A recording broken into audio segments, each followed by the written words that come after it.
This health crisis we face is unparalleled in modern times. You start to get a sense of the rapid escalation now we're seeing of the virus. The outbreak in last month has doubled in size. The worst Ebola epidemic on record had claimed at least 3,439 lives, with the total rising daily. We turn now to Dallas and that case of Ebola here in the U.S. and word this evening that at least 50 Americans are now being monitored. Their temperature taken twice a day. Hazmat crews on the scene suiting up.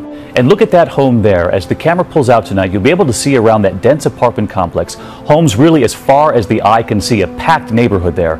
The CDC now going door to door. Drama at Newark Liberty International Airport, an emergency scene when a plane landed and a sick passenger with Ebola-like symptoms was rushed to the hospital. He does not have it, but air travelers are on edge. That scare comes from people here truly worried, a nation on edge, and that this fear is the new normal.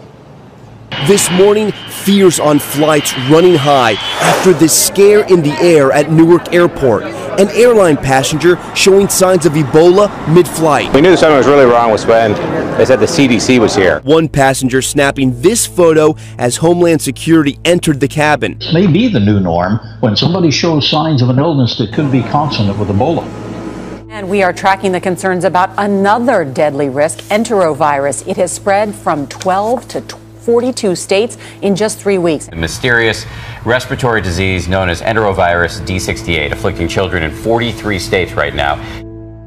That virus is spreading quickly, and health officials say it could get worse. This as it has officially now claimed its first victim. This virus is basically everywhere. They've tested it now in 40 states, and they're only doing random testing, so you have to assume this is now epidemic. But it does seem to be a virus that we haven't seen here in the U.S. before in this kind of an outbreak, and it's a virus that's only recently been identified.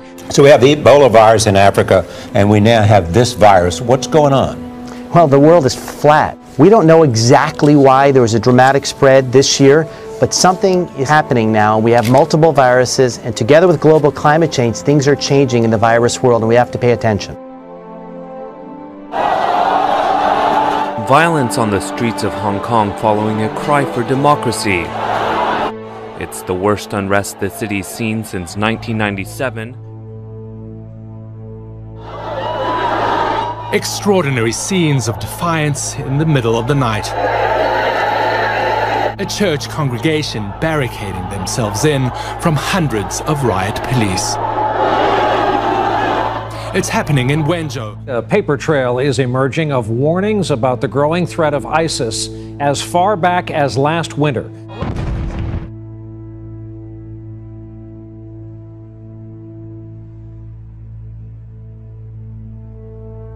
So you can have these threats here in the United States, and they need to be addressed. But let's not forget about the other things going on in our country. That fence jumper at the White House, how he made it so far, actually getting inside the doors. The incident caused a rare evacuation of the White House. No one was injured, but today some members of Congress are demanding an answer to one basic question. How could this happen? Everybody out right now. Go back. Everybody into the park. 7:20 p.m. This man scales the fence of the White House, racing across the north lawn. Get back! Get back! Get back! Watch here as he makes his way to the driveway of the residence, veering behind this line of bushes as the Secret Service personnel respond. But it's too late. The man makes it to the portico door, getting inside before he's arrested. The idea that he could walk into the White House, that it actually was unsecure, is the troubling aspect. The White House is being evacuated, including the press corps. As we speak, we're being walked out by the Secret Service. But Pierre, how unusual is this kind of fence jumping? People jumping the White House fence happens from time to time, but I can't recall someone making it that close, much less getting inside the White House. Now to the growing manhunt for one of the FBI's 10 most wanted. The search for the gunman who ambushed and killed a Pennsylvania state trooper now extends to at least 6 states. And the area under closest scrutiny is under lockdown for a second night in a row. A rare look inside a community under siege, where hundreds of heavily armed police have intensified the manhunt for a killer who took the life of one of their own. 8,000 residents under lockdown, the order heading into its second night. I don't feel safe. it's getting crazy. Frightening headline for parents across America. 2 high school shootings in one day. In North Carolina, 1 student wounded by another when an argument outside school erupted in gunfire before the start of class. And then this disturbingly familiar image from Kentucky today. Students filing out of class, their hands on their heads, after another young gunman opened fire. Another school looking more like a battlefield. Police moving in after a teenage shooter opens fire at the Fern Creek High School in Louisville. An all too familiar scene in America. When word came out of Oklahoma today, of all places, that there had been a beheading there, understandably, there was alarm and comparisons to the savage brutality of ISIS. Panic and horror at a food processing plant in Moore, Oklahoma. Police say a man had just been fired, the reason unclear. When he drove around to the main entrance yesterday, went in and beheaded a woman with a knife, then stabbed a second worker. The attack finally ended when an off-duty sheriff's deputy, the company's chief operating officer, shot and injured him. Police say workers said Nolan had been trying to convert co-workers to Islam, but it did appear random. He wasn't targeting anyone, wasn't going specifically after them. It appears they were just in his way as he came in. Now, more police have asked the FBI to help them out in the investigation because of the nature of the attack. White South Carolina state trooper opened fire on an unarmed black man. The trooper, Sean Gruber, was fired last week. He was arrested yesterday as police released dash cam video of the shooting, showing the moments right after he pulled over a driver for a seatbelt. We do want to warn you, this video is graphic and disturbing. Can I see your license, please? Get out of the car! Get out! Get on the ground! Get on the ground! I just got my license. You can't get my license. I grabbed my license. That driver, you can hear him there saying, I was doing what you told me to do. I was getting my license. An alarming show of force on the anniversary of the 9/11 terror attacks. Federal agents and local police searching a house in Erie, just north of Denver at Erie Air Park. 5 federal agencies involved, including the Department of Homeland Security. Just a very long search of the home here on Piper Drive.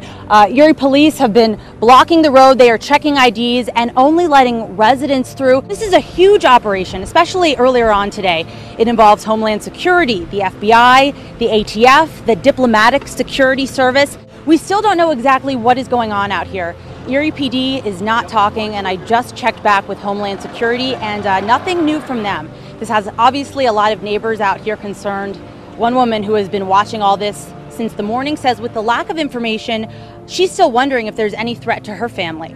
It's interesting. I have no idea really what is happening in the neighborhood. A pregnant woman taken down to the ground on her belly by police, and it was all caught on camera. Good evening, everyone. I'm Maurice Dubois. And I'm Christine Johnson. New at 11 tonight, what happened just before the takedown? This cell phone video has residents in Sunset Park, Brooklyn, outraged. An officer is seen throwing a pregnant woman to the ground. He then straddles her body while her stomach is pressed against the pavement. It was disgusting what we saw. You know, how can you treat a human being this way? Police are then seen throwing another woman to the ground as she tries to interfere. The incident happened less than a week after another police officer in Sunset Park was caught kicking a fruit vendor while police were holding him on the ground. Unfortunately, this type of stuff keeps repeating itself. These officers are acting without immunity. The debate about prayer in schools. The high schooler says an administrator kept her from praying before she ate her lunch. Now the Mora School District is investigating. When Patrick's daughter tried saying grace before lunch here at her high school in Mora, he claims the unexpected happened. Well, she came home from school and she said, Dad, I have something to tell you. Today for lunch, right before I was going to eat, I bowed my head to pray. And the superintendent came up to me and said I couldn't do that. State law keeps schools from instilling religious doctrines, but it protects a student's right to pray. When Ash's daughter told him her story, he says he was speechless. I asked her if she was praying out loud or, and she said no, I was praying to myself. I wasn't even speaking.